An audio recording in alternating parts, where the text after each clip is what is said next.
Bola na Torre. Oferecimento. Tudo Aqui Tem. Quer vender ou comprar? Tudoaquitem.com.br. Draft. Pecado é escolher outra. Biscoitos Trigolino. Nada vai estragar o seu dia. Laboratório Amaral Costa. Uma história de carinho com você. E Big Ben. Porque sua saúde é um Big Ben.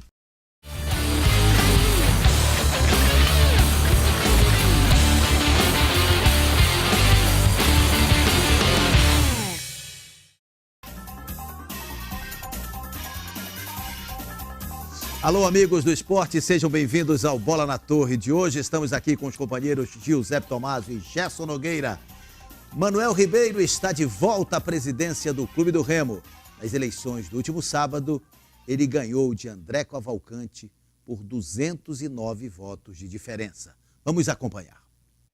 Às 8 horas da manhã, o presidente da Assembleia Geral, Robério de Oliveira, deu início ao pleito. Senhores sócios, eu declaro aberta a Assembleia Geral para a escolha do presidente do CODIR e para a escolha dos conselheiros do Conselho Deliberativo do Clube do Remo. Os sócios aptos ao voto foram às urnas eletrônicas, assim como os dois candidatos, Manuel Ribeiro, chapa 10, e André Cavalcante, chapa 20. Fora do ginásio, o portão de acesso ao Serra Freire registrava uma grande movimentação. Era a famosa boca de urna. Até às 15 horas, 807 sócios já haviam votado. Dentro do ginásio, a tranquilidade e a organização do pleito eram a tônica. O pleito azulino teve visita ilustre, Eduardo Ramos. Não vota, mas opina. O que falta para o crescimento do Remo? Se todos se unissem mesmo, deixassem a vaidade um pouco de lado, a tendência é que o clube melhorasse. E não é vergonha, acho que o Paysandu serve de exemplo, né? Num prazo aí de 3, 4 anos, vem se estruturando muito bem, se mantendo na Série B, buscando crescer o clube. Serve de exemplo para nós, porque no futuro breve a gente possa também estar aparelhando ali e ter sucesso também. A mesma sorte não teve Aguinaldo, foi barrado no Serra Freire. Expulsaram eu, Mesquita, Dico, Dutra, Marinho, porque nós estávamos apoiando o Manuel Ribeiro. Nós temos história no clube. Se o Remo existe hoje, porque cada um deu a sua parcela. Nós não caímos do Remo de paraquedas. Esse clube é nosso, não tem dono. O Remo é nosso e o Remo vai levantar se Deus quiser. Às 17 horas a votação encerrou e logo em seguida a apuração. E na quinta urna apurada, André Cavalcante já admitia a derrota e cumprimentava Manuel Ribeiro.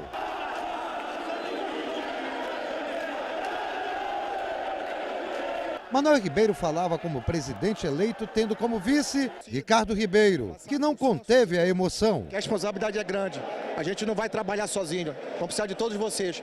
E vamos à luta, o Remo não é dono, ninguém é dono do Remo, todos nós somos donos. Para não fugir à regra, tumulto no final, ofensas voltadas ao agora ex-presidente André Cavalcante. Eu espero que agora a gente tenha a serenidade para pacificar e unir o clube cada vez mais. Espero que a gente tenha sempre em mente os interesses do Clube do Remo. Se a gente conseguir fazer isso, todo mundo vai viver bem, o Remo vai evoluir e todos nós vamos ser felizes, porque afinal de contas aqui ninguém é inimigo. Nós somos apenas adversários momentâneos e todos remistas. Faltavam os números finais. Foram mais de 1.000 eleitores. Chapa 10, 609 votos. Chapa 20, 400 votos. Presidente Manel. Eu espero que o André, nessas alturas, reconheça isso e venha junto conosco fazer o Remo crescer cada vez mais e nós chegarmos com ele aonde ele merece. A união que faltava no Remo chegou? Se Deus quiser, é isso que nós pretendemos desde o início, fazer a união do Remo. E essa galera gritando o teu nome e o nome do Remo, aumenta mais tua responsabilidade? Claro, a responsabilidade com o Remo sempre foi grande e por isso eu não fujo para a luta. Eu estou aqui para justamente corrigir tudo que estava de errado e fazer o Remo cada vez mais forte.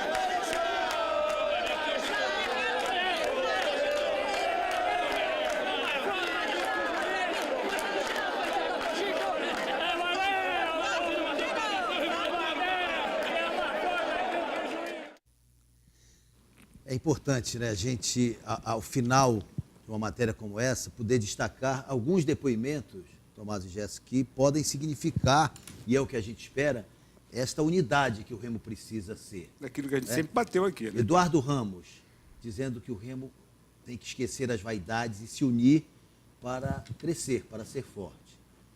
O próprio André Cavalcante, candidato derrotado, disse que não eram inimigos, eram apenas adversários momentâneos, tudo pelo Remo. E o presidente eleito, Manuel Ribeiro, ao final disse que esperava exatamente isso, que o André entendesse esse momento e também se envolvesse, se aglutinasse a essa gestão. Mas ele já declarou nas redes sociais que está à disposição para colaborar. Enfim, o Remo precisa ser uno. E se dessa eleição tão tumultuada sair essa unidade, nós temos que aplaudir, porque é o que a gente quer. A gente quer ter a esperança de ver o Remo mais forte. Né? Verdade, Guilherme. É uma eleição como poucas na história recente do Remo, com uma campanha muito atribulada, muito marcada pelo lado sujo, né? Muita acusação sem prova, a maior parte. Muito envolvimento até de figuras externas ao clube, e eu acho que não contribuiu, acho que foi muito ruim para a própria imagem do Remo, a campanha nesta eleição. Agora, o final, como você lembrou bem, abre aí pelo menos uma janelinha de esperança. Se não for só retórica, a gente tem o que comemorar, né? Além de o clube ter agora um presidente para 2 anos, saiu do mandato tampão, que veio de um mandato também interino, que foi o do Manuel, em 2015. O Manuel Ribeiro assume pela 5ª vez. Quinta vez, porque eleito ele foi 3 vezes antes, né? 4 agora, né? Sim. E ele assumiu interinamente em 2015. Na saída do Minoa. Do Minoa. Então, é inegável o tempo, a dedicação, a história ali entrelaçada do Manuel Ribeiro com o Remo. Agora, também é inegável que por característica, por perfil, e isso ficou claro na própria eleição, um nome da velha guarda, no aspecto que não é o melhor. Um nome, uma postura meio autoritária em relação a críticas, com gente que se coloca contra no caminho, isso a gente viu durante a campanha. É preocupante por esse lado. E também a preocupação quanto à modernização do clube. O Remo do Manuel Ribeiro dos anos 70, 80 e até 2015, porque em 2015 o Manuel presidiu o Remo como no passado. Tanto que o episódio do assalto à sede lembra isso, né? Guardar dinheiro no colchão. É um presidente que tem ideias ainda arcaicas. É importante que o grupo que o cerca, né, de apoiadores, a chapa, ajude a impulsionar o Remo para os caminhos que o futebol, a moderna gestão do futebol exige. O Remo não pode mais ter os métodos do passado.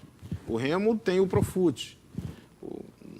Durante a campanha, o Manuel, em alguns momentos, falou coisas preocupantes, do tipo, o torcedor não quer saber de boa administração, ele quer saber de título, de vitória. Essa é a visão lá do passado. O Manuel tem que se adaptar aos novos tempos. Nem sempre é fácil, né? Para qualquer um. E principalmente para um dirigente que fez toda a sua carreira baseada e até vitoriosa nesses exemplos, né, antigos. Hoje a diretoria de um clube de futebol ela não é mais composta por cartolas, não, nem tampouco por dirigentes. Ela é composta por gestores. Por administradores. Verdade. Esse é que tem que ser o perfil, porque o clube é uma empresa. Precisa ser o Ricardo Ribeiro falou, ele falou aqui. Aí eu ia exatamente encaixar essa pergunta. O Ricardo Ribeiro pode ser este condutor, Tomás? Pelo que ele deixou claro aqui, o Manuel Ribeiro é o presidente, mas ele como vice, e por ser um gestor, pode ajudar muito, né, Guerreiro? O Manuel Ribeiro vai delegar, você... exatamente. Eu acho que não... Esse é o grande desafio. Mas não pode... Não falei do perfil autoritário do Manuel, e aqui não é ofensivo, é apenas uma constatação, a gente sabe que né? Até pelo perfil do homem que ele é, um homem com a experiência, com a vivência. E o Manuel sempre foi assim. Tanto que o Marechal da Vitória não é um título à toa. Tem a ver com isso, um homem de pulso mas forte. aí são novos tempos. Mas é essa necessidade. Então, dentro dessa colocação do Guerreiro, é que eu digo que as coisas elas podem caminhar de uma outra forma. Quer dizer, a configuração ela pode ser feita desta forma. Ou seja, com pessoas que têm poder de gestão e conhecimento. Porque não adianta você ser apaixonado pelo clube e não conhecer nada de administração. Vai continuar tudo como Dantes, no comitê de São muitos e até desafios, pior. né? Então, a situação ela é muito complicada. Como tem desafios... Recuperação do Baianão. Recuperação do Baianão, pendências trabalhistas. Os funcionários não recebem. Não apenas trabalhistas, fiscais. Os funcionários não recebem desde né? julho, Guerreiro. Desde julho, os funcionários não recebem salário. Como é que o cara que ganha um salário mínimo pode ficar sem receber? Mas isso é recorrente. Não, isso é recorrente. Nos últimos tempos. O grande problema que chamou a atenção nessa eleição, e é importante dizer isso agora, é que poucas vezes na história recente do Remo, uma gestão como foi essa de 9 meses do André acabou sendo quase 10. Né? Uma gestação. Não uma gestão. Foi tão criticada por atrasos e tudo mais. Como se isso nunca tivesse acontecido na história do Remo. Eu acho que isto também é um bom começo. É legal que seja assim, até porque parece que quem vai assumir não está disposto a repetir essas coisas. Até no mandato do Manuel, em 2015, isso ocorreu. Mas as pessoas esquecem isso. Não, os primeiros meses sempre são mais, eu diria, mais tranquilos, porque no Campeonato Paraense tem a renda dos jogos, tem o patrocínio, né, do campeonato, que ajuda. Quando o time depende da arrecadação e não vai bem no Campeonato Nacional, aí a situação começa a desvirtuar em função de contratações que são feitas, né, de uma maneira irracional. Essa é a grande verdade. Não estou falando dessa gestão, de todas as outras que vieram, porque é uma bola de neve. Aí o time precisa contratar, pagam jogadores que... Como é que vai ser agora? O que vocês estão imaginando com relação ao futebol profissional do Clube do Remo? O Remo tem uma base, né, Guerreiro? O Remo tem jogadores com contrato, pelo que disse aqui o Ricardo, o Eduardo Ramos é um deles. Agora, quem assume o futebol? Quem vai gerir o futebol? Quem será o treinador do Clube do Remo? Está se falando que o futebol vai ficar nas mãos do Sérgio Dias e do Magnati. Isso durante toda a campanha. E do Rosa, né? Foi desenhado. Até serem apoiadores, mas eu acho apoiadores inicialmente, destacados. segundo o doutor Ricardo Ribeiro aqui para nós, o técnico pode ser regional. Com o homem forte também do futebol, o Aguinaldo, né? Ele citou o Aguinaldo muitas vezes. E se fala também no Flávio Araújo, seria uma outra opção. Outra opção. Eu prefiro aguardar, eu não vou dar opinião, porque eu nem... Agora, há uma outra história no meio dessa eleição. Poderão acontecer coisas assim, isso eu tomei conhecimento, de investidores, de gente... Aí é que está. Durante a campanha foi dito de um milionário, um milionário que investiria no Clube do Remo. Que, aliás, Remo. já é algo que começa muito errado, muito mal. Não é daqui. Não, eu não sei a tua informação, estou falando a minha. Estou falando do Manuel Ribeiro, disse a um programa de rádio, foi o Manuel que disse que um azulino estaria disposto a ajudar. Ele disse que há um milionário por trás que iria ajudar, que iria ser importante para a questão do pagamento das dívidas. É claro que o Remo precisa de qualquer ajuda nessa hora. Nesse momento, agora seria, inclusive, uma disponibilidade de 5 milhões de reais. Foi essa a história que rolou. Pode ser que... Nós já vimos muito dessas histórias não se confirmarem. Mas é lógico, da maneira como foi dito e passado, até mesmo em termos de campanha, eu acredito que seja verdade. Uma garantia. Agora também, eu sempre tenho muitas desconfianças com isso, mesmo pela necessidade que o Remo tenha hoje, porque, às vezes, isso só significa mudar de endereço a dívida do clube. Porque lá adiante, o mecenas de hoje vai cobrar. Claro, vai buscar esse dinheiro de volta. E a moderna gestão de que falamos aqui, ela desaconselha essas coisas. O ideal é que não se precise disso. Mas quando eu falei de investidor, não seria desta forma. É gente de fora, com uma mentalidade profissional, inclusive com profissionais, entendeu? Pelo menos foi uma ideia de que passaram para mim. Não é uma coisa concreta, mas que pode acontecer. Mas esses investidores colocarão esses recursos... Trazendo jogadores, técnico... Em troca de quê? Em troca da imagem. Agora, vão trabalhar a imagem, a visibilidade... Eu não sei como seria feito isso. Na entrevista aqui... Até porque o Remo ele é um clube forte a nível de Brasil. Ele tem torcida, então pode ser trabalhado. Desde que trabalhado profissionalmente, ele pode dar retorno. Na entrevista do Ricardo Ribeiro aqui, candidato a vice, me decepcionou um pouco, e eu falo isso, e a gente até já comentou sobre isso, a ausência de propostas concretas em relação ao clube. Nenhuma. Apenas precisamos reerguer o Remo, aquelas palavras-chave, aqueles lugares comuns. Vamos reerguer o Remo, vamos buscar reconquistar os títulos, recolocar o Remo onde o Remo merece. Mas a gente nota, e não é uma crítica ao doutor Ricardo, era uma questão da campanha mesmo. Não havia proposta, não havia algo esboçado, tipo, nós vamos fazer isso, a gente vai atacar por aqui, vamos fazer aqui. As questões que nós levantamos, e eu vi isso em várias entrevistas no rádio, no próprio jornal, elas sempre foram a questão do Baianão, as dívidas, que a gente sabe que existem, mas faltou algo bem claro sobre como essa gestão vai buscar enfrentar isso. E não é um desafio simples. E aí passa novamente pela tal união, porque se o Remo continuar e se o Remo vivenciar durante o mandato do Manuel o que o André Cavalcante passou nesses meses agora, não há como resistir. Então cabe aquela máxima da política partidária, né? O gestor, o novo comandante chega e ele merece 100 dias de trégua? Eu acho que como o mandato é curto, deveria ser menos, né? 100 dias normalmente é aquele mandato... Para 4 anos. Para 4 anos. Então que sejam 50 dias. Pelo menos 2 meses, né? Para arrumar a casa. E eu acho que essa trégua, ela não só é necessária, como é justa, né? Porque ele vai estar tomando pé. É o tempo que começa o campeonato. Também. Agora, uma coisa há de positivo. Poucas pessoas conhecem tanto o Remo quanto o Manuel Ribeiro. É verdade.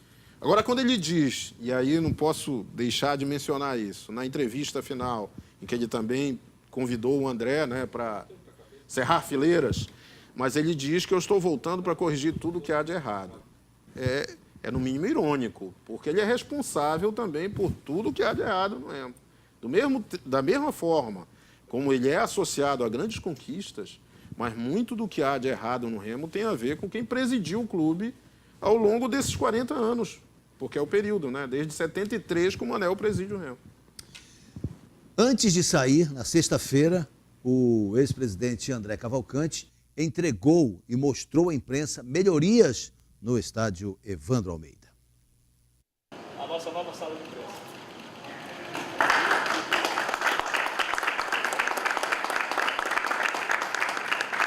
A nova sala de imprensa do Baianão tem 128 metros quadrados e capacidade para 30 profissionais sentados. Quando o estádio estiver disponível, vai poder ser usada para preleção também. Aliás, era para o Leão ter jogado aqui já em agosto. Por que isso não aconteceu? Nós condicionamos a abertura do Baianão. Nós falamos, olha, hoje nós estamos lançando o projeto sobre o Baianão, onde nós vamos disponibilizar 6 mil peças de porcelanato. Se nós vendermos as 6 mil peças de porcelanato em agosto, a gente abre o clube. E a gente não vendeu. Nós vendemos 1.346, não é isso, peça? 1.449 peças, que fez com que nós já pudéssemos fazer grandes melhorias no estádio. Ainda assim, a primeira parte do projeto Sou Baianão foi inaugurada. Ao todo, 1.449 peças estão colocadas em uma parte da fachada. Um contraste perto de como está a arquibancada da Almirante Barroso e a parte em que deveriam haver camarotes, prometidos por um ex-presidente, que chegou a vender muitos deles. As pessoas que apostaram e botaram o seu dinheiro suado naquele projeto, elas não receberam o produto, elas passaram a não acreditar. Não foi em quem propôs, foi no Clube do Remo. Então, independente de quem sente na cadeira, sempre haverá essa suspeita. Não, possivelmente até não contra o presidente, mas contra o legado que foi deixado com aquele ato irresponsável. Nesse momento, seria impossível ter jogo no estádio, mesmo sem torcida. O clube promove a implantação de um sistema eletrônico de irrigação no gramado, mas isso é apenas parte do que ainda precisa ser feito. A segunda prioridade vai ser a rede de hidrantes, que a gente precisa ter a liberação dos órgãos de segurança para que nós possamos usar tanto a arquibancada aqui da 25, como também a arquibancada da Almirante Barroso. E a terceira prioridade logicamente, vai ser as torres de iluminação. Tendo um hidrante e um gramado bom e o estádio liberado, eu posso fazer jogo de manhã e de tarde, né? Mas se eu tiver só iluminação, eu não faço jogo em horário nenhum. Na inauguração do que já foi feito, uma homenagem às vítimas do acidente com a Chapecoense. Eu gostaria de pedir um minuto de silêncio para que a gente também possa prestar nossas homenagens a essas pessoas que tragicamente perderam a vida.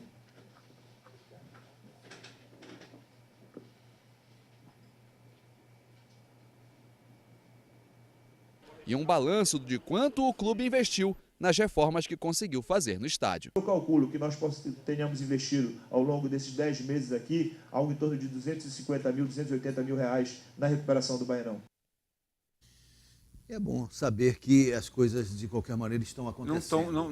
Não estão estáticas, né? Exatamente. É claro que, e está certo o cronograma, você tem que fazer as coisas pela ordem, não adianta recuperar o sistema de iluminação se você não colocar o hidrante, o sistema de hidrante, não vai poder jogar. Se tiver irrigação, se o gramado não tiver em condições... Aí não tem jogo. Se a arquibancada não tiver com o reforço necessário solicitado pela... urgentíssimo o Baianão voltar.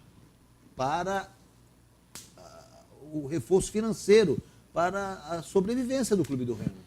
E esse foi o Remo está sem casa. É um outro grande problema também. O Remo padece há 2 anos com esse problema. Né? Agora, talvez, porque Zé Capirão, que foi responsável por isso, está ao lado, cerrou fileiras aí, foi um dos maiores cabos eleitorais do Manuel. Então, é lógico que, até pelas condições, pelas promessas, causa, né? Abraça a causa, é o momento. Porque eu acho que essa questão da união envolve isso também, né? Não apenas no gesto, mas na prática. E a fundo nisso, o Remo reúne pessoas aí, empresários, pessoas que têm condições aí de repente, entrar nisso. A questão do Baianão, ela, como você lembrou bem, ela é de urgência urgentíssima. O Remo precisa usar o estádio ainda no primeiro semestre, de preferência, né? Para envolver ainda no Campeonato Paraense. Mesmo que seja com 6 mil, 8 mil pessoas, uma capacidade. Porque se ele for jogar no Campeonato Paraense os jogos medianos, eu diria, com os times emergentes, no Mangueirão, o público não vai ser maior que esse aí. Né? Só que a despesa lá é 4 vezes maior do que você jogar no... E esse foi um problema que o Remo enfrentou esse ano, quer dizer, vem enfrentando os últimos 2 anos, porque são 2 campeonatos, foram 2 campeonatos paraenses, e 2 Copa Verde e 2 brasileiros. Exatamente. Aí na Copa Verde, como chegou na final ano passado, ainda conseguiu equilibrar um pouco as contas e tal, mas aí houve levar a grana. Não, mas precisava. Mas precisa ter o Baianão, independente de qualquer coisa, porque você não paga para jogar no Baianão. Você joga e recebe. Além do mais, tem a questão da localização, né? Você viu o Paysandu na Série B, né? Uma situação bem melhor, teve problemas no Mangueirão? Teve problemas no Mangueirão. Eu lembro que há tempos, antes mesmo dessas reformas no Mangueirão, mas ficou claro, ficou mais ou menos assim algo definido, que um clube, para não ter prejuízo no Mangueirão, tem que botar pelo menos 20 mil pessoas. É verdade. E olha, botar 20 mil pessoas hoje no Mangueirão não é fácil. E o Campeonato Paraense de Basquete teve o seu primeiro repá. O Remo levou a melhor na noite de sábado no Moura Carvalho. O Remo começou o jogo mais entrosado, aproveitando todos os rebotes e arremessos. O Paysandu não se encontrava em quadra. Vitória azulina com 9 pontos de vantagem, 22-13. No segundo período, a história se inverteu. O Paysandu ganhava todos os rebotes. E no ataque as bolas caíam de 2 e 3 pontos. O Remo se perdeu em quadra. Paysandu 28, Remo 16 e virada no placar geral. Papão 41, Leão 38. O repá foi no ginásio Moura Carvalho. E como acordado entre as equipes, só para a torcida bicolor. No terceiro período, o Remo voltou para o jogo e desequilibrando novamente. 22-13, virando o placar geral. 60-54 Remo. Início de quarto período marcado por muitos erros dos dois lados, nos passes e arremessos. No final do jogo, o Remo acertou a mão. e Vitória Azulina. 80-71, conquistando a primeira fase. Tivemos umas falhas, tomamos 71 pontos, fizemos 80, mas eu acho que devemos corrigir mais a nossa defesa para que não aconteça isso no decorrer do campeonato de novo nas partidas.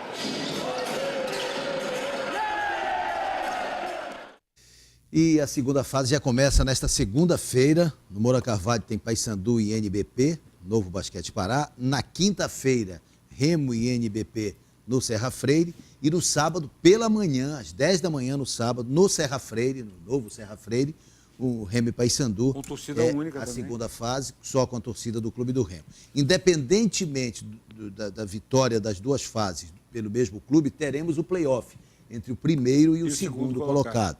E as datas do play-off, 12, 15 e 17 de dezembro, Vou fazer se uma necessário aqui. for. Lamentavelmente, Guerreiro, os jogos Remo e Paysandu pela grandeza, e nós já pudemos vivenciar isso em décadas passadas, principalmente no ginásio hoje da UEPA, né, da Escola de Educação Física, lotada. E Os jogos eram acontecimentos nas cidades, né? Era algo o basquete assim, era, sem dúvida, uma atraía, atração. dividia, E né? hoje você tem atenções. uma arena Dificuldade até de transmissão no Moura Carvalho e no próprio Serra Freire. A gente tem dificuldade. A gente tem dificuldade para transmitir, porque não há local, né? No SESI a gente já conseguiu fazer, porque tem uma bancada. Quer dizer, a gente andou para trás, né? Aí você tem uma arena como foi construída, e aí eu tomei conhecimento que a federação tentou, pelo menos o play-off, que deve ser entre Remo e Paysandu, ser jogado lá. E aí foi pedido R$30 mil por cada data. R$90 mil. Aí é impossível, né, amigo? Sem o basquete que tenta sair do buraco, aí você vai ter que... Aí o que acontece? Quem tiver a melhor campanha, decide em casa. Ou seja, vai ser o seu torcedor a favor, aquele que tiver a melhor campanha. Com torcida única, inclusive. E você poderia ter, numa arena como o maior, né? Com público. Com outra coisa. Não foi feito agora, a transmissão ao vivo, né? Tudo muito bonito, mostrado para o Brasil, mas nós não podemos utilizar. Só quem vai utilizar é quem vem de fora e que for pagar caro, né? Já já nós voltaremos para falar do Paysandu, agora sob o comando no campo de jogo de Marcelo Chamusca. E a vaga da Sul-Americana foi um sonho de uma noite de verão.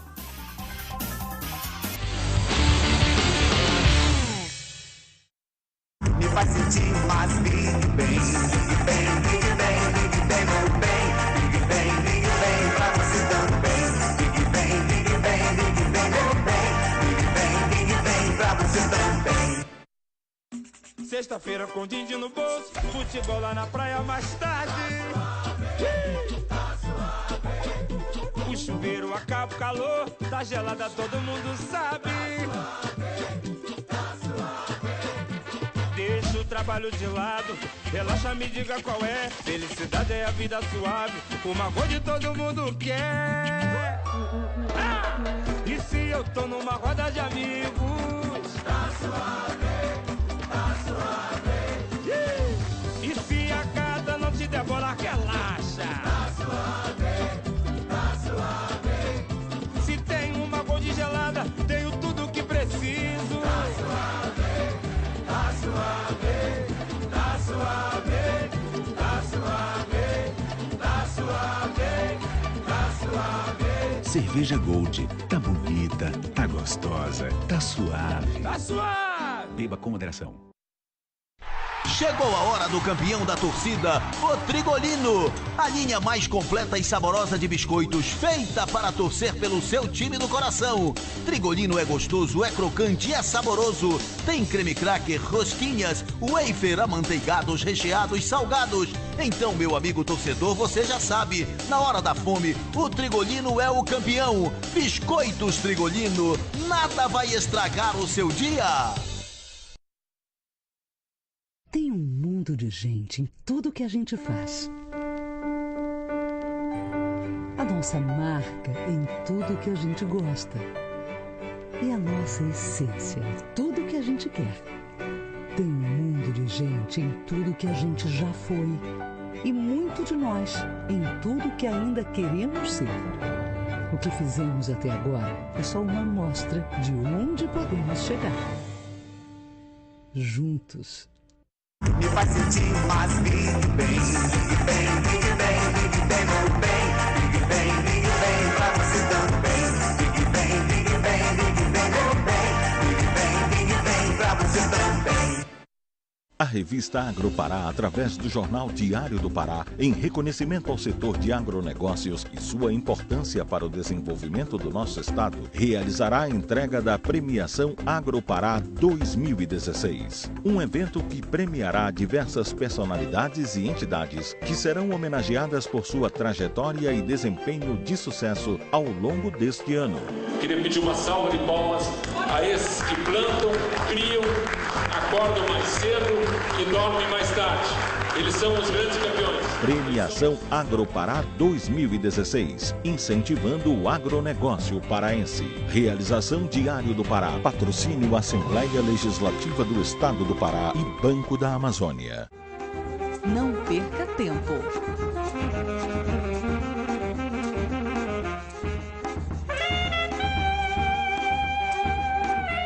Líder. Você é líder do líder. Dia 2 de dezembro, na Assembleia Paraense. Hot Classics EW White Party, um dos maiores ícones dos anos 90, pela primeira vez no palco do Hot Classics. É dia 2 de dezembro na Assembleia Paraense. Hot Classics White Party com W. E nos pickups, os DJs Rodrigo Lotan e Kleber Barros. A apresentação Luciano Manga. Ingressos no terceiro lote nas lojas Soverende. Coordenação Marco Eventos. Apoio Tijuca, Rodeio e Sushi Mauriti. Em 2016, a maior e melhor cobertura esportiva é com o Timão Campeão, a equipe Bola de Ouro. Futebol é na Rádio Clube. Oferecimento Draft, pecado é escolher outra. Y Yamada, completa sua vida. Portugal, seu lugar é aqui. Big Ben, porque sua saúde é um Big Ben. Laboratório Amaral Costa, saúde é uma questão de felicidade. Banpará, o banco de todos os paraenses. Rádio Clube, a maior audiência esportiva do Brasil. Sem clube não há futebol.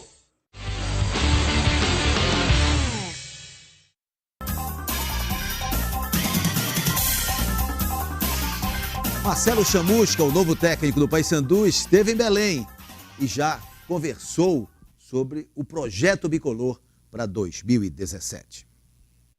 Quando nós começamos a conversar, nós já tínhamos as informações, muitas informações, em relação à estrutura, ao trabalho que vem sendo feito aqui no Paysandu já há algum tempo. As visitas que fiz e a estrutura que vi, eu apenas confirmei as informações de profissionais e atletas e de pessoas que trabalharam aqui no clube e que externaram essa condição que o Paysandu hoje dá ao treinador para que seja realizado um trabalho de excelência.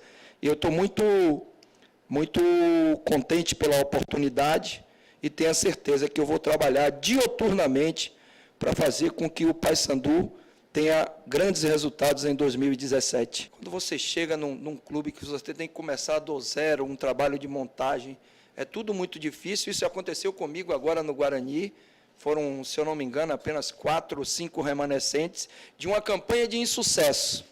Isso já traz um peso e uma situação emocional aí que você já tem que começar a trabalhar com esses remanescentes.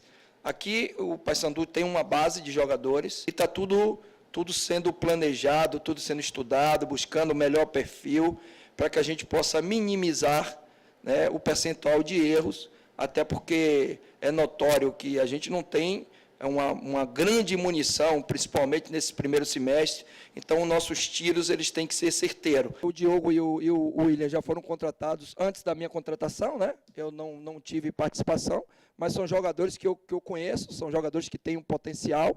Então, são jogadores que são avalizados, na verdade, por mim, apesar de eu não ter participado da contratação. Mas achei contratações interessantes, até pelo histórico pregresso dos atletas, principalmente o Diogo, pela última temporada que que ele fez. Em relação à permanência, claro que uma boa parte dos jogadores que vão ficar, nós conversamos e a gente acompanhou vários jogos do Paysandu nessa temporada, desde o primeiro semestre até agora na Série B, e a maioria deles estão ficando com o meu aval também. Eu não indico o jogador e tenho um compromisso de titularidade com ele.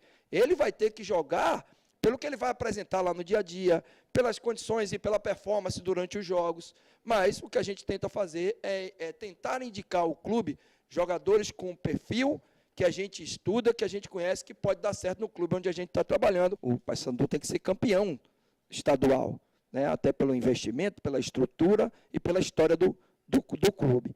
Depois nós temos a sequência das outras competições, Copa Verde, que o Paysandu é o atual campeão também, e pela força, e reitero, por tudo que está sendo feito aqui no clube, vai brigar por título também, não tem um outro caminho a não ser esse, e a partir do momento que a gente encerrar esse ciclo de competições iniciais, aí tem o início da Copa do Brasil também, daí a gente vai começar a se preocupar pouco a pouco com a sequência, que seria a Série B, que já é no segundo semestre. Eu me dou muito bem com o trabalho de base, gosto de estar semanalmente em contato com as pessoas que trabalham na base, em todos os clubes que passei, inclusive agora no Guarani, no Fortaleza, foi uma coisa muito forte que aconteceu, minha relação com a base. Nós conseguimos colocar jogadores, conseguimos negociar jogadores que tinham 10 anos que não acontecia isso no Fortaleza, quando cheguei lá.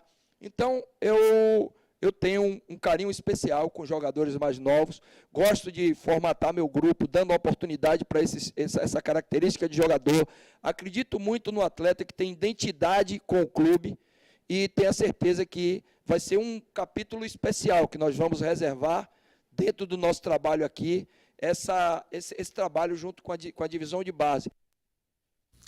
Importante isso também. Aliás, o Paysandu tem buscado também na montagem desse elenco jogadores mais jovens. Vai aproveitar, já acertou, inclusive no site da sexta-feira já foi anunciado oficialmente, os empréstimos junto à Desportiva do Andrelino, lateral esquerdo, do Juninho, volante, e do Samuel Meia.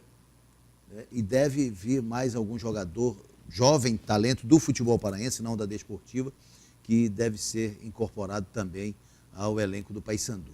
E o trabalho da própria base do clube. Mas anunciou 2 contratações de 2 jogadores já bem experientes, né? O William Simões e o William Simões um pouco mais jovem, né? Mas o Diogo Oliveira tem 34, 35 anos por aí, né?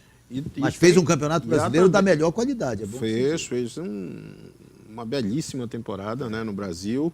Era a referência daquele time, né? Um time sem muitas estrelas, mas ele era o organizador.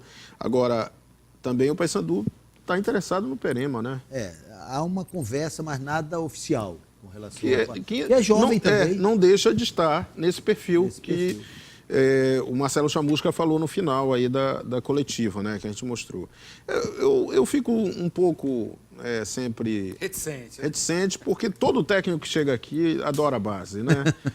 Até o grande o Mazola Júnior, que saiu daqui dizendo que não havia base, e ele tinha razão, ele chegou também com esse mesmo discurso.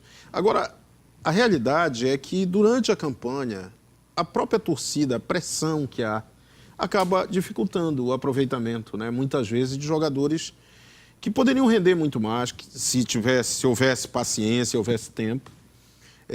Mas alguns exemplos, alguns pequenos, mas marcantes exemplos, deveriam ser mais observados, como foi o caso do Rodrigo Andrade. O Paysandu, de repente, ali olhou e tal, pá. O Rodrigo Andrade foi tão bem que anulou por completo o apelido que ele tinha no começo. Pelezinho. A dupla e, claro, Recife e Capanema, que era quase ele ofuscou completamente a dupla. Tanto que gerou uma cobrança maior em cima dos dois. E o Paysandu abriu mão do Ilailson na temporada 2017, porque tem o garoto pedindo passagem. Exatamente, é a hora dele, é o ano dele. Djalma foi reintegrado também, que acho que é uma boa providência. Não dá para entender o Djalma ter sido deixado aí meio no limbo, né, esse tempo. Jogador com o potencial dele. Sempre foi muito importante no Paysandu. E a gente via durante esta Série B deste ano, em muitos momentos, você lembrava da necessidade que o Paysandu tinha ali pelo lado direito, principalmente, lateral, ala mesmo, com improvisações, que a gente ficava se perguntando por que o Djalma, se ele está por aí, pertence ao clube e não podia, né, de repente, ser aproveitado. E a vinda do Diogo Oliveira pode, pelo menos num primeiro momento, suprir a ausência do Thiago Luiz, que efetivamente não vai ficar no Paysandu. Eu até escrevi sobre isso hoje, com base em informes lá de dentro, do Dinho também. A pedida foi muito alta, né? alta. Aquela pedida que aparentemente é para não ficar. Né? E quem acompanhou ontem também, o Thiago Luiz... Ele estava em Chapecó, né? Ele foi para lá. No velório. Coletivo. No velório coletivo, a gente percebeu, além de muito emocionado, ele até, de certa forma, se comprometendo a jogar pela Chape no ano que vem. Aliás, a gente acaba falando um pouco desse momento trágica, né? completamente diferente para todos nós no futebol, né? A maior tragédia do futebol do mundo de todos os tempos, uma coisa dura, difícil da gente compreender, e o luto é de todos nós. Né? Eu me apeguei a uma colocação, uma frase que você colocou no nosso grupo, né? Eu não me lembro da primeira, mas, assim, difícil, né? E impactante, porque é uma coisa assim tão inesperada que você não consegue, assim, no primeiro momento, assimilar como pode acontecer uma situação como essa, né? Mas é surreal, pô. A gente percebe, concordo com o Guerreiro, que é a maior tragédia no futebol, a história do futebol, porque a gente teve outras também muito, muito fortes, como o caso do grande Torino, de 49, teve também o Manchester United, 58, teve o Alianza Lima. Né? Teve várias seleções africanas, inclusive há 2 anos teve uma de Zâmbia, parece. Não, foi em 93. Não, mas teve uma agora recente. Teve uma recente. Mas não com tantos jogadores, né, com um grupo completo, como era o da Chapecoense, um clube que estava a caminho de uma grande conquista da sua história. E também a gente tem que observar que o mundo, hoje, ele mudou, ele ficou menor, né? As comunicações, a questão do jornalismo digital, a gente, na mesma hora em que acontece, você fica sabendo em qualquer lugar do mundo. Então, acabou sendo uma tragédia de alcance mundial. Né? A repercussão, a gente vê toda hora, tem... E nossos companheiros de profissão. Mais de 20 jornalistas tiveram a vida ceifada. E cito particularmente o Paulo Júlio Cleman e o Vitorino, que eram pessoas com quem a gente conviveu nas Copas. Eu né? convivi muito com... Eles nem eram ainda da Fox. O Vitorino era da Sport TV. O Vitorino era do Sport TV, principalmente na China, em 2008. E o Paulo Júlio, ele era do impresso. Ele era do Globo. Ele era do Globo. Isso. Então, o Mário Sérgio, de longe, assim, até pelo perfil do Mário, eu não cheguei próximo. Mas em 93, eu conheci o Mário Sérgio ao lado do Silvio Luiz. Ele era da Band na época, e o Fernando Fernandes. Foi aquela época que eu fiquei muito tempo acompanhando a seleção brasileira, na Copa de 94. E, assim, quem não conhece... pensa que é a boçalidade em pessoa. Porque realmente era o jeito mas dele. Eu nem estava me referindo a isso. Eu estou dizendo assim, mas eu achava que era. Eu achava que era. Mais discreto. Piadista, brincalhão, cara, gozador. O Silvio Luiz é outro também, gozador. Então, rapaz, era... Então, e o Deva, que a gente conheceu, teve o prazer de conhecer, de conviver em alguns momentos, senhor narrador de futebol na guerra. E a gente que viaja tanto, né, pois é, hoje nem tanto mais. Esse filme passou. Mas a gente viajou muito. Esse filme passou. E viu, né? E você acaba se identificando. E aí fica o drama também das famílias, né? Você vê aí da Chapecoense, a gente sabe como... E essa mescla de sentimentos, né, Gerson, também é muito difícil de você... Não, os próprios jogadores que você conviveu, como o Bruno Rangel, que passou por aqui, o Sérgio Manuel. O corpo do Lucas Gomes chegou há pouco não, chegou no início da noite em Bragança. Já foi para... primeiro foi para o Diogão. Está no SESI, né? A sede do SESI em Bragança. Mas foi a residência dos pais.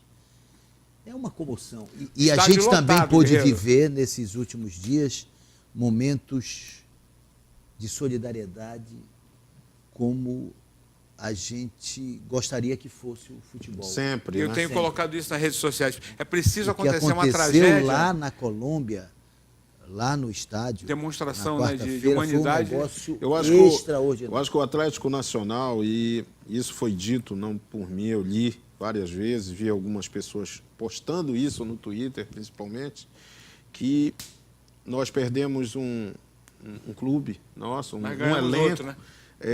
Perdemos no sentido desse elenco, né, elenco, que foi. Porque o clube Mas continua. nós ganhamos um outro clube para torcer, que é o Atlético Nacional. Porque a postura dos colombianos, o carinho, as pessoas naquele estádio, aquela noite, 45 mil pessoas, e tinha uma multidão do lado de fora. Né? E as coisas que foram ditas, acho que era o representante do clube dizendo, tem aí, as pessoas podem ver na internet, ele falando que nós sabemos o que é sofrimento, por isso que nós somos solidários. E Medellín, é bom notar... Ela viveu um período de violência muito grande. Mas Medellín, que foi sempre muito carimbada como uma cidade violenta por causa do narcotráfico, exatamente, ela virou a capital da solidariedade no mundo, porque aquilo ali foi muito bonito. A cerimônia lá foi até mais comovente do que lá em Chapecó. De todas as homenagens, a de Medellín, a do estádio, na hora do jogo, foi arrepiante. Foi a mais especial. Não, eu até coloquei isso assim, precisa acontecer uma desgraça, uma tragédia como essa que aconteceu, para que nós, seres humanos, e eu digo nós, eu falo o mundo como um todo, que foi uma demonstração de solidariedade, que nós podemos ser muito mais humanos, dar muito mais amor, ser muito mais solidário, e não briga de poder, guerra, tiro, morte, sabe? Tudo isso que a gente tem visto aí no mundo atual, né? Essa violência toda, quando a gente tem dentro da gente um amor próprio a dar e que pode ser colocado efetivamente no dia a dia. Não é preciso acontecer uma tragédia com dezenas de mortes para que a gente possa provar o amor ao próximo. Isso, eu escrevi muito isso nos últimos dias e foi compartilhado, eu achei muito legal. Eu acho que a realidade é essa, né? As pessoas estão violentas porque acabam... porque o mundo ele é violento, né? Então é uma consequência. O mundo é violento porque as pessoas são violentas. Eu falei ao contrário. Eu acho que é assim que funciona. É preciso que a gente exercite dentro da gente esse poder essa solidariedade, exatamente, essa compreensão mútua. Isso é fundamental. Essa coisa tão triste que ocorreu, né, que mexeu com todos nós, mexeu com todas as pessoas até que nem se ligam em futebol, porque é algo que extrapola o universo do futebol, né, a questão humana mesmo, que isto sirva de alguma forma para melhorar, né, para que a gente consiga conviver melhor e, na questão específica do futebol, que também se olhe melhor para isso. Eu vi questões como ajudas que têm sido propostas, né, não sei se vão se efetivar, e essas ideias lançadas no Brasil mesmo, quanto a como homenagear postumamente a Chapecoense, e até mesmo a possibilidade dela ter aí uma espécie de anistia, entre aspas, né? 3 anos, de 3 anos. Né? Mas eu já ouço também, o que é muito humano, o começo, na hora da comoção, todo mundo abraça as causas, mas já tem gente, e o Internacional é a maior prova disso, que já começou a divergir, né? E a gente vê que parece que, infelizmente, as coisas estão voltando ao normal. E a principal dela, Guerreiro, por exemplo, a Chapecoense até segunda-feira, antes da tragédia, tinha 9 mil sócios torcedores. Hoje tem mais de 30 mil. Maioria de fora de Santa Catarina. Mais de 30 mil. Aliás, a Chapecoense deverá ser proclamada campeã da Copa Sul-Americana nesta segunda-feira pela Conmebol. A expectativa é esta, que ao longo do dia... Aliás, bom que se diga, a Conmebol chega atrasado, porque o Atlético Nacional propôs isso. Aceitando, a Conmebol vai fazer, aceitando a proposta do Atlético Nacional. Reforça aquilo que eu falei. O Atlético Nacional saiu gigantesco, imenso dessa tragédia. Isso é muito bonito, eu né? Eu não nasci na Colômbia, porque isso é o desporto, né, Guilherme? É verdade. Esse é o verdadeiro sentido de ser desportista. Aliás, hoje São Paulo tentou alardear um encontro das torcidas organizadas na frente do Pacaembu, os chefes de torcidas todos, né? Aí propalaram isso nas redes sociais, todos, Palmeiras, Santos,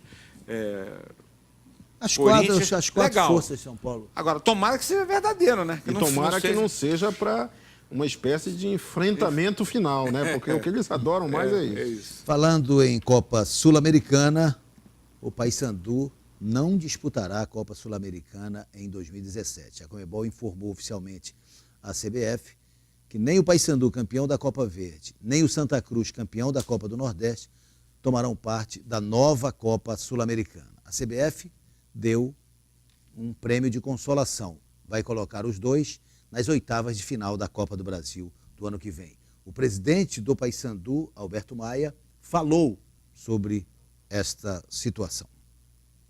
A coletiva foi convocada pelo próprio presidente, tendo como assunto principal a exclusão da Sul-Americana em 2017. É um sonho nosso participar da Copa Sul-Americana, o sonho de ser campeão da Copa Verde é justamente de alcançar esse objetivo para mais um campeonato internacional, só que precisamos avaliar, eu estou me reunindo na segunda-feira com o departamento jurídico, estou solicitando algumas informações, tá? E o Paysandu vai até o dia 31 de dezembro na minha gestão, verificar tudo que for possível para pleitear junto à Conmebol uma reavaliação do seu posicionamento em virtude do Paysandu, através do regulamento da competição, lhe dá direito a participar da Sul-Americana. Então o Paysandu vai preliminarmente encaminhar uma solicitação para que a Conmebol reavalie o seu posicionamento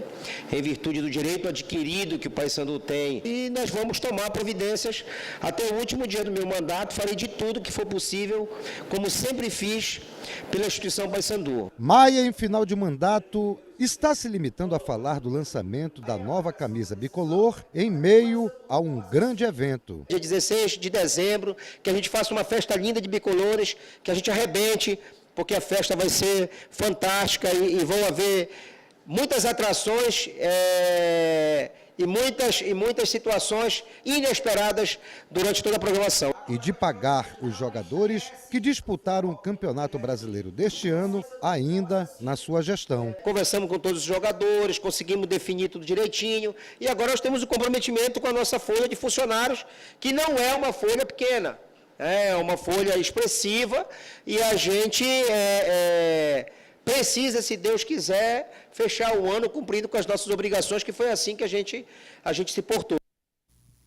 Vale lembrar que nesta terça-feira teremos, então, as eleições do Paysandu. Chapa única, Sérgio Serra será eleito presidente do Paysandu e vai assumir no início da temporada 2017. Já está trabalhando porque esse processo de transição vem ocorrendo no Paysandu. Então, há mais de mês, Sérgio Serra vai montando a sua equipe de trabalho, montando inclusive o plantel para 2017. Sobre Copa do Brasil 2017, só para colocar aqui.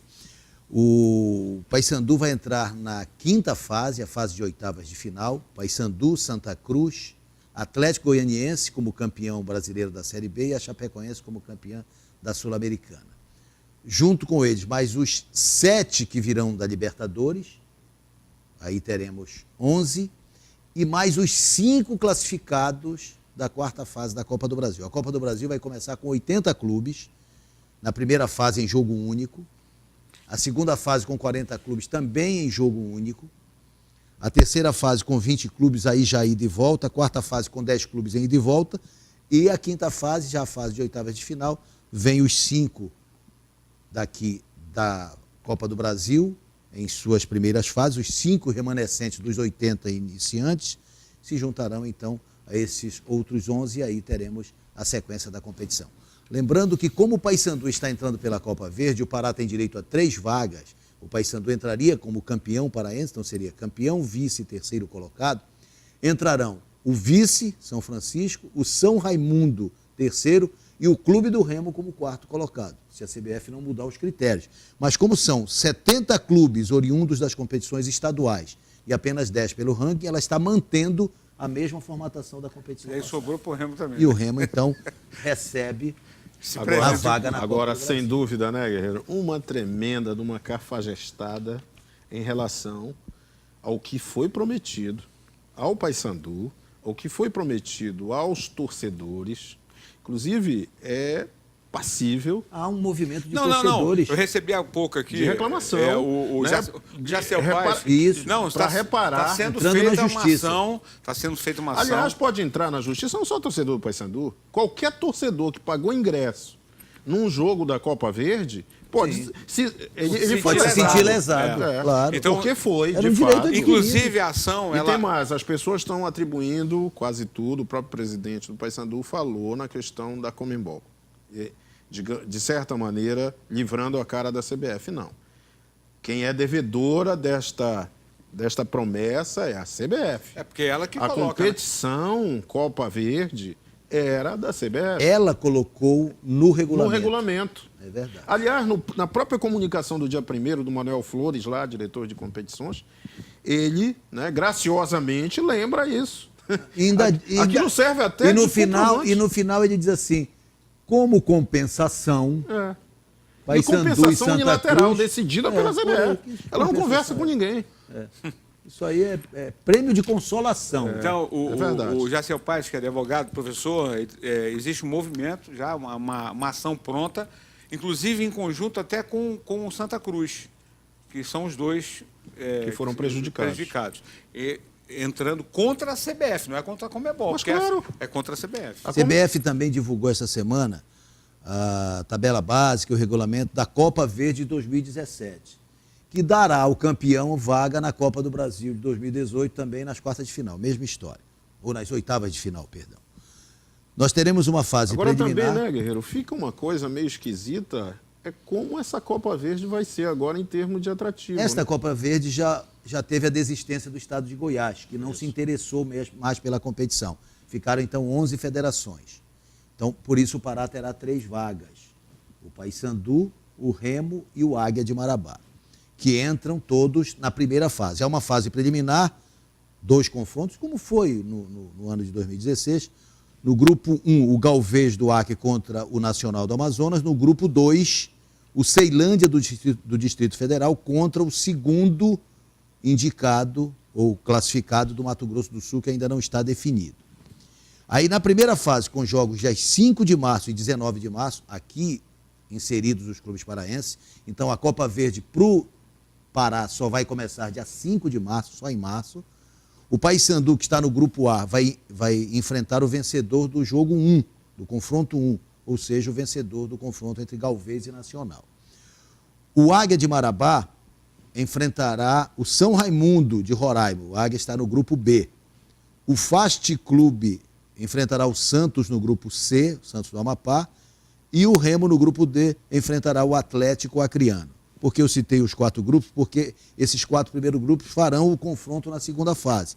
Então, se o Paysandu se classificar, ele pode enfrentar o Águia, e se o Remo se classificar, ele pode enfrentar, por exemplo, o Fast Clube já na segunda fase. Aí teremos outra vez, se for o caso, o Remo e o Paysandu na fase semifinal e nunca. E o Remo já tem que se preparar e tem que ficar com a juba de molho, porque o adversário mais complicado é o dele. O Atlético Acreano, desses times aí, é o melhor. A vantagem para os clubes do Pará é que todos farão o primeiro jogo fora. E vão decidir em casa. Com isso, é claro que Paysandu e Remo não jogarão na mesma data, do dia 19. Possivelmente um jogo será sábado, outro domingo, um domingo e outro segunda-feira. É a Copa Verde, que começa para nós dia 5 de março, mas efetivamente vai começar dia 29 de janeiro e irá até o dia 17 de maio.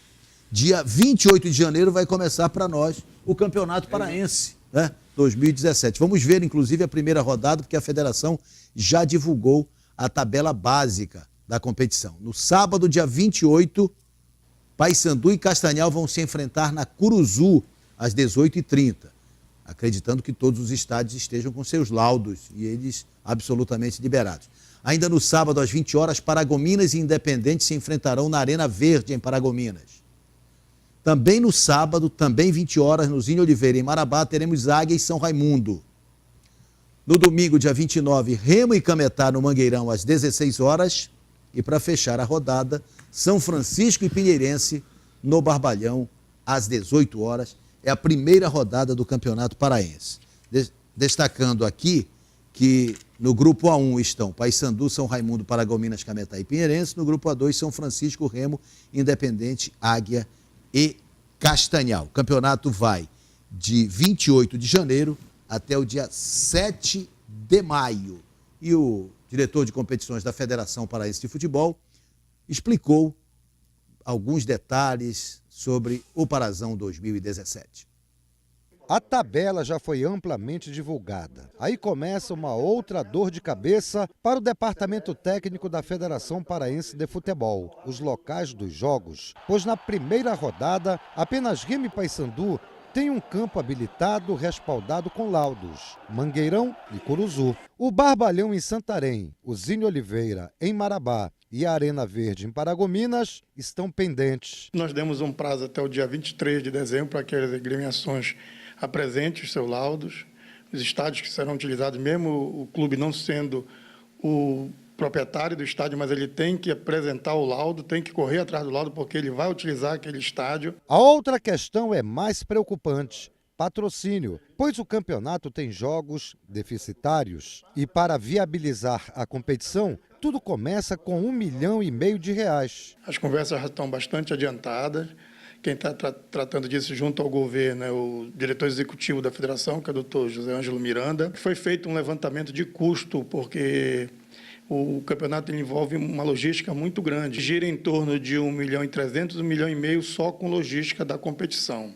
Aí tem os outros contratos que são feitos com os clubes, né? Direito de transmissão, que é um outro contrato, tem o contrato com a própria instituição bancária do governo. Então, são outros contratos que, no montante, ao final do contrato, nós chegamos quase de 8 a 9 milhões de reais, o contrato como um todo. O campeonato começará dia 28 de janeiro, com poucas datas, mas com atrativos. 2 chaves, continuando a chave A1 e a chave A2. Numa primeira fase classificatória, nós teremos jogos de ida e de volta. A chave A1 jogando contra os clubes da chave A2 em ida e volta. Teremos 10 rodadas nessa fase classificatória. E, ao final da 10ª rodada, os 2 primeiros de cada chave vão estar classificados para a semifinal. E o último da chave A1 e o último da chave A2 vão cair para a 2ª divisão de 2018. O primeiro da chave A1 jogará contra o segundo da chave A1. O primeiro da chave A2 vai jogar contra o segundo da chave A2 em jogos de ida e volta também. Se terminar empatado em número de pontos ganhos e saldo de gol, nós teremos a disputa de pênaltis. Os vencedores da semifinal vão disputar a final também em ida e volta. E os perdedores da semifinal, que é uma novidade também na competição, vão estar disputando o 3º e 4º lugar. Por quê? O 3º lugar ele pode estar dando vaga para Copa Verde, Copa do Brasil, então Série D em 2018, aquela meritocracia que nós tínhamos no final do primeiro turno e ao final do segundo turno, ela vai ficar toda para a final da competição, ou seja, na semifinal e na disputa do 3º e 4º colocado. Eu gostei bastante desse formato, né? São 10 rodadas, ele já explicou aí esse confronto chave contra chave. Dois repares, né? E tem 2 repares, o primeiro clássico Remo e Paysandu será dia 12 de fevereiro. Na verdade são 18 datas, né, Gê? Total? Na verdade... A CBF reserva no calendário? Mas só que com a Copa Verde você tem que fazer as adequações e isso cai. Né? Nós vamos, na verdade, utilizar 14 datas. 14 datas. Serão 14 datas. Mas eu acho que então, só suficiente, confirmando né? aqui, primeiro repar, dia 12 de fevereiro, domingo 12 de fevereiro, Remo e Paysandu, e o segundo repar será no dia 26 de março, Paysandu e Remo, na 9ª rodada. E um detalhe, todo mundo joga 2 vezes, né? Então não tem problema de renda, a renda é do mandante, sempre, né? Porque são jogos de ida e volta. E na fase semifinal, joga o primeiro da A1 contra o segundo da própria chave, porque eles não se enfrentaram na primeira fase. Esse é um detalhe também interessante. Então, vão ter 2 jogos também nesse confronto. Então, achei que ficou realmente bem interessante a fórmula de disputa do Campeonato Paraense. Lembrando que 7 clubes já têm treinador, ou 7 clubes já têm seus respectivos treinadores. O Paysandu tem o Marcelo Chamusca, São Francisco tem o Vitor Hugo, o São Raimundo tem o Lecheva, o Independente acertou neste domingo com o Léo Goiano, o Águia tem o João Galvão, o Pinheirense tem o Júnior Amorim, o Castanhal tem o Samuel Cândido. Quem ainda não anunciou o treinador? O Cametá, o Paragominas e o Clube do Remo, né? Muito bem. E o Paysandu... eu queria fazer uma menção aqui. Vamos lá. Não, vamos lá. Só temos a matéria da regata. Pode fazer a sua menção. Porque, por exemplo, o nosso querido César Júnior, lá de Joinville, hoje mandou uma mensagem e vendo o programa, né, pela internet, ouvindo, né, pela internet. Nosso querido Luiz Augusto Segura Povo, lá em Orlando, está morando lá nos Estados Unidos. Tá? Nosso querido João Pereira Júnior, que inclusive fez uma... Aliás, quem fez foi o David Lima. Ele pergunta aqui para você se o Remo tem condição de fazer uma gestão moderna com um representante da velha guarda. Aquilo que a gente já falou aqui, né? Essa equação precisa fechar. Nosso querido Célio Falcão, bom de montão, né? Legal. E também o nosso querido Janjão, nosso João Rodrigues da Silva, nosso Janjão, grande Janjão, nosso Cantor, beijo carinhoso. Carnavalesco, né? Manuel Silva e o nosso querido Antônio Petilo, que hoje está aniversariando. Festa, mas muita festa. E o Paysandu conquistou o Campeonato Paraense de Remo. É isso mesmo. O Papão, com folgas, ficou com o título da temporada 2016. Terminou o 101º Campeonato Paraense de Remo. No esporte que leva o nome do rival, quem soltou o grito de campeão foi o Paysandu.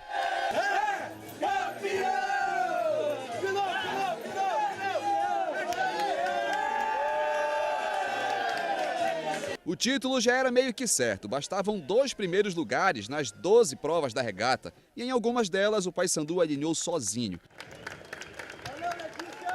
Ao todo foram 7 vitórias e a intenção da diretoria é que em 2017 seja ainda melhor. A gente também tem um projeto para o ano que vem, já na gestão Sérgio Serra, de implementar o nosso departamento de projetos incentivados, que aí serão ainda muito mais incentivos e muito mais implementos no sentido de ter mais barcos, ter uma estrutura física melhor, ter um apoio técnico melhor, de técnico mesmo de nível nacional, treinando aqui com a gente, passando conhecimento para os nossos treinadores. Então a tendência nos próximos anos será essa. A certeza do título do rival deu uma afastada nos azulinos. Foi difícil até achar um representante para receber o troféu de segundo colocado da regata, que o Leão conquistou com 4 primeiros lugares. Em terceiro, ficou a Associação Guajará. Campeonato Paraense 2016, em que foram participantes, são 4 clubes, Remo, Paysandu, Tuna e Guajará. Infelizmente, teve um clube que teve problema financeiramente, foi a Tuna, não participou de nenhuma prova. Até a 4ª regata houve uma disputa muito grande, mas o Paysandu disparou 8 provas na frente do Remo. Se faltou uma disputa mais emocionante, valeu fechar com o 8 gigante feminino, prova que ainda não tinha sido realizada em 2016. Deu Paysandu, com direito à homenagem à Chapecoense. O Verde da Esperança remou junto com o Tom de Azul campeão nas águas da Baía de Guajará.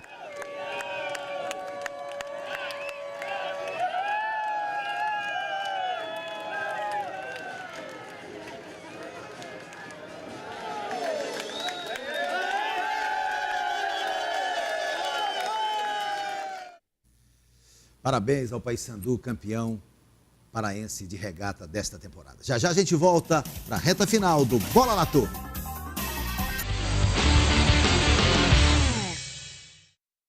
Me faz sentir mais Big Bang, Big Bang, Big Bang, Big Bang, meu bem, Big Bang, Big Bang, pra você também, Big Bang, Big Bang, Big Bang, meu bem, Big Bang, Big Bang, pra você também. Sexta-feira com din-din no bolso, futebol lá na praia mais tarde. O chuveiro acaba o calor, tá gelada, todo mundo sabe. Deixa o trabalho de lado, relaxa, me diga qual é. Felicidade é a vida suave, uma coisa todo mundo quer. E se eu tô numa roda de amigos, tá suave. E se a gata não te der bola, relaxa. Tá suave. Se tem uma gold gelada, tenho tudo o que preciso. Tá suave, tá suave, tá suave, tá suave, tá suave, tá suave. Cerveja Gold. Tá bonita, tá gostosa, tá suave. Tá suave. Beba com moderação. Chegou a hora do campeão da torcida, o Trigolino. A linha mais completa e saborosa de biscoitos, feita para torcer pelo seu time do coração. Trigolino é gostoso, é crocante, é saboroso. Tem creme cracker, rosquinhas, wafer, amanteigados, recheados, salgados. Então, meu amigo torcedor, você já sabe, na hora da fome, o Trigolino é o campeão. Biscoitos Trigolino, nada vai estragar o seu dia. Tem um mundo de gente em tudo que a gente faz. A nossa marca em tudo que a gente gosta. E a nossa essência em tudo que a gente quer. Tem um mundo de gente em tudo que a gente já foi. E muito de nós em tudo que ainda queremos ser. O que fizemos até agora é só uma amostra de onde podemos chegar. Juntos. Me faz sentir mais Big Bang, Big Bang, Big Bang, Big Bang, meu bem. Big Bang, Big Bang, pra você também. Big Bang, Big Bang, Big Bang, meu bem. Big Bang, Big Bang, pra você também. A revista AgroPará, através do Jornal Diário do Pará, em reconhecimento ao setor de agronegócios e sua importância para o desenvolvimento do nosso estado, realizará a entrega da premiação AgroPará 2016. Um evento que premiará diversas personalidades e entidades que serão homenageadas por sua trajetória e desempenho de sucesso ao longo deste ano. Queria pedir uma salva de palmas a esses que plantam, criam, acordam mais cedo e dormem mais tarde. Eles são os grandes campeões. Premiação AgroPará 2016, incentivando o agronegócio paraense. Realização Diário do Pará, patrocínio Assembleia Legislativa do Estado do Pará e Banco da Amazônia. Não perca tempo.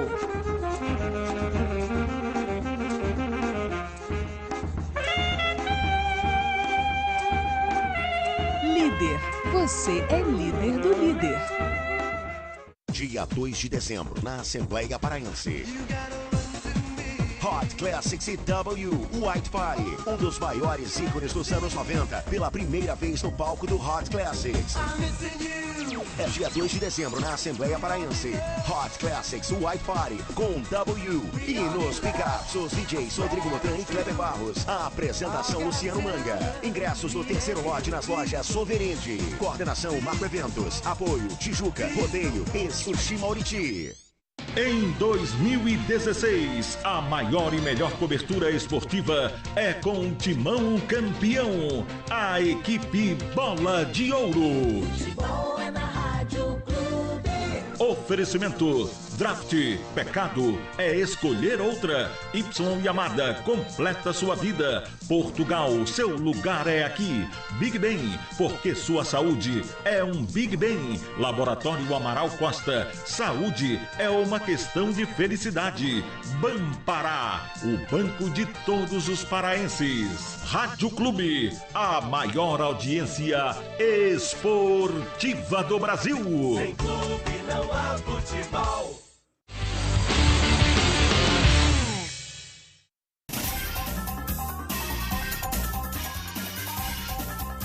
É hora da capa do Super Bola desta segunda-feira.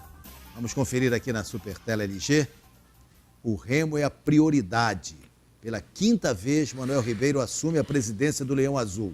No último sábado, ele derrotou o André Cavalcante nas urnas por 609 votos a 400 e voltou a pregar união pelo bem do clube.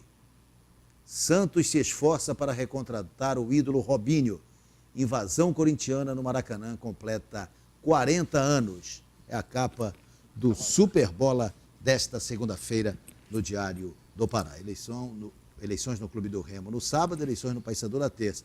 E alguns conselheiros... Aliás, o Remo vai divulgar oficialmente a lista dos 100 conselheiros eleitos. Os 5 mais votados, segunda, o Miléo Júnior, 226, o Afonso Monteiro, 222, Hilton Benigno, 192, o Maurício Figueiredo, o Bororó, com 190 e o Alcebia de Maroja com 174. Aí Além você, dele, não custa você citar o nosso amigo Fábio Cebolão com 68 votos. Ah, também. Ele foi o sexto colocado. Tivemos o João Marcelo Santos, nosso querido Marcelinho, né? São 100 novos conselheiros. 100 novos Não, e conselheiros. uma mudança radical, quase de 80% de mudança. Gerson, é seu. Não, O kit Trigolino. não, do glorioso João. As crianças vão adorar. De férias ele vai arrebentar a boca do balão. Obrigado, Nosso Gerson. Rico. Obrigado, Tomás. Obrigado a você que nos acompanhou até agora. Uma abençoada semana para todos nós. E até o próximo domingo com o Bola na Torre. Força, Chape!